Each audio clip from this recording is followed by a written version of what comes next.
Support comes from Missouri Forest Products Association, committed to sustainable and sound conservation of the state's forests, which support more than 41,000 Missouri jobs, resulting in a $10 billion industry. ChooseWood.com. It's Friday, June 10th. This is The Gateway. I'm Wayne Pratt. A gravestone dedication ceremony is set to honor the life and legacy of Sylvester Chauvin, a star St. Louis baseball player. His descendants say it's long overdue. We were so grateful because those were some of the things that we had been talking about to begin to memorialize and honor our ancestors' lives. We'll have that story from St. Louis Public Radio's Marissa Ann Lewis-Thompson in just a few minutes. The war in Ukraine and gun control in the U.S. are two key issues for a St. Louis County businessman who was seeking the Democratic nomination for November's U.S. Senate election. St. Louis Public Radio's Jason Rosenbaum reports on Spencer Toder's campaign for the soon-to-be vacant seat. Toder is one of three major Democratic candidates running for the U.S. Senate. He backs continued U.S. support for Ukraine in defending itself against Russia and is in favor of restrictions on guns. Toder also said he wants to do away with the filibuster as a way to make sure abortion is legal in every state if Roe v. Wade is overturned. When we have a 60-vote threshold to pass in the Senate, there is no chance that we have to make any change in this country. So when I am elected senator, I will vote to abolish the filibuster and we will codify Roe into law. Toder is one of 11 Democrats running for Senate, a field that includes Lucas Kunce and Trudy Bush Valentine. Democrats will pick their senatorial nominee on August 2nd. I'm Jason Rosenbaum, St. Louis Public Radio. Toder made the comments on Politically Speaking. That episode is posted at stlpr.org.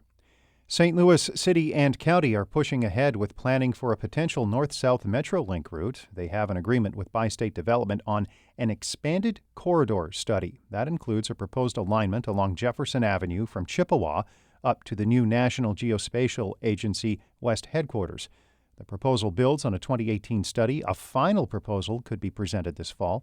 The county is funding this study and managing it with the city and Bi-State. Some food prices could increase even further because of problems with the wheat supply. Harvest Public Media's Elizabeth Rembert reports. Russia's invasion cut off Ukrainian grain exports, and now a drought is choking out wheat harvests in Kansas and parts of Oklahoma and Nebraska. The supply crunch means shoppers may see slight price increases for things like bread and pasta, says Joseph Glauber with the International Food Policy Research Institute. As far as I know, people have been able to find grain. Question is, how much are you willing to pay for it? And I think that, for poor countries, that may be an issue. The strain will be felt even more acutely in places like Egypt and Yemen, which rely on wheat imports from other countries. For Harvest Public Media, I'm Elizabeth Rembert. Some medical marijuana producers in Missouri have to surrender their licenses and destroy their cannabis inventories. The Post-Dispatch reports the actions are in a settlement with the state after being accused of violating the rules of the medical marijuana program. 3 Perryville-based license holders reached this agreement. The state says regulators in some cases could not confirm that cannabis was properly tested. The newspaper also reports other allegations ranging from keeping medical marijuana in unsecured and unsanitary conditions to using pesticides without training. The licensees are not admitting to any wrongdoing as part of this settlement. The Pulitzer Arts Foundation is rehabilitating the remains of a historic St. Louis church that partially burned down decades ago. The foundation will preserve the Grand Center structure as an open-air site for gatherings and arts events. St. Louis Public Radio's Jeremy Goodwin reports. A 2001 fire destroyed much of the Gothic Revival-style church on North Spring Street. It was built in 1884. But the walls stayed intact, and though the spot was officially closed to the public, it became a neighborhood landmark and gathering space. Pulitzer Arts Foundation Executive Director Kara Stark says the project will make the site safe and accessible to the public, but preserve its ruined look as much as possible. We've unearthed a lot of material that's actually come from the site, so these stones right here were actually part of the original structures. And in many ways, we tried to preserve and keep that and have it be really a relic of the history of the site. The freshly revived Spring Church will open to the public in July. I'm Jeremy Goodwin, St. Louis Public Radio.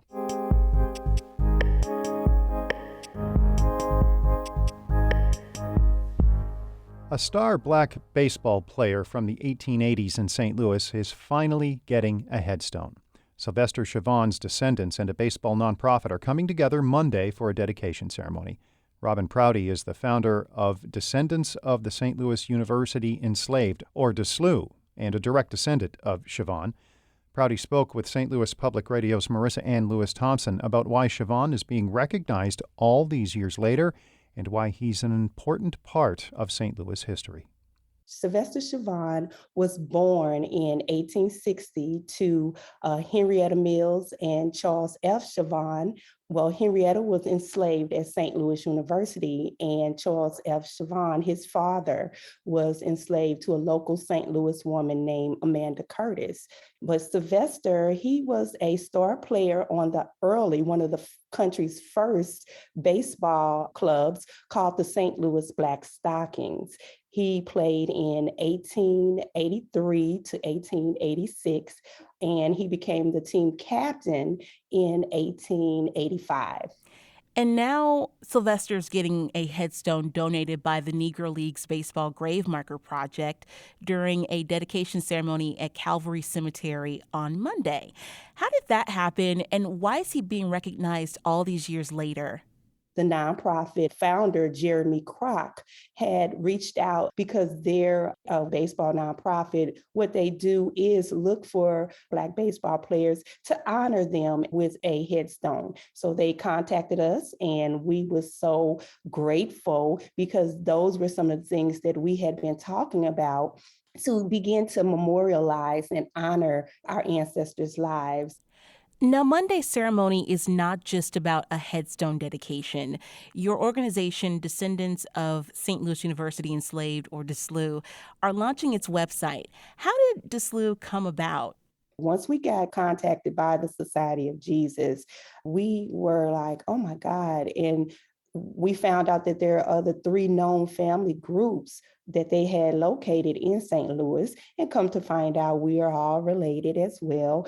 So we decided to come together to organize so that we can find and locate our families. And we want to have a place here in the Midwest Southern region to bring everybody together so that we can heal together. What does your organization hope to achieve? We hope to educate the public on this history. We hope to do that by the descendant voices. We feel it's important that we tell our stories from our perspective. So those are the goals. Also, we hope to St. Louis University to recognize us and to acknowledge us. And we hope that moving forward, they will work with us to heal and to reconcile what has been done. Now, when you say heal, what exactly does that look like to you?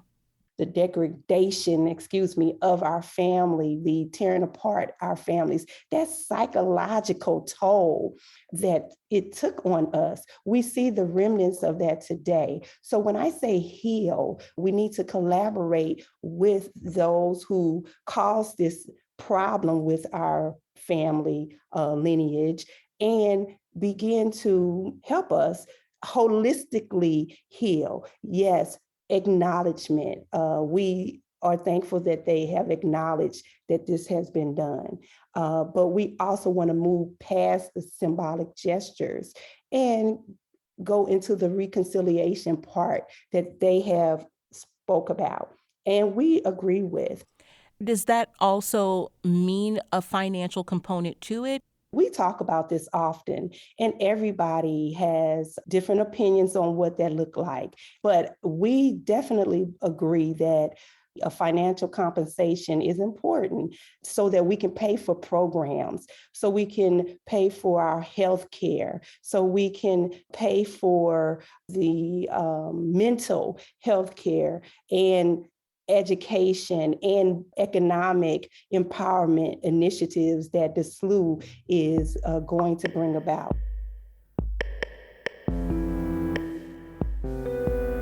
That was Robin Prouty, the founder of Descendants of the St. Louis University Enslaved, speaking with St. Louis Public Radio's Marissa Ann Lewis-Thompson. Shula Newman edited that report. She's also the boss of the newsroom, otherwise known as the executive editor of St. Louis Public Radio. a listener-supported service of the University of Missouri St. Louis.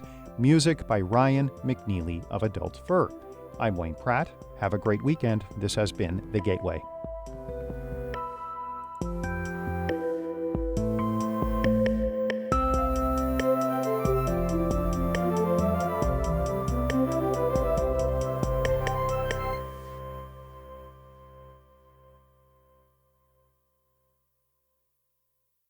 Support comes from Missouri Forest Products Association, committed to sustainable and sound conservation of the state's forests, which support more than 41,000 Missouri jobs, resulting in a $10 billion industry. ChooseWood.com.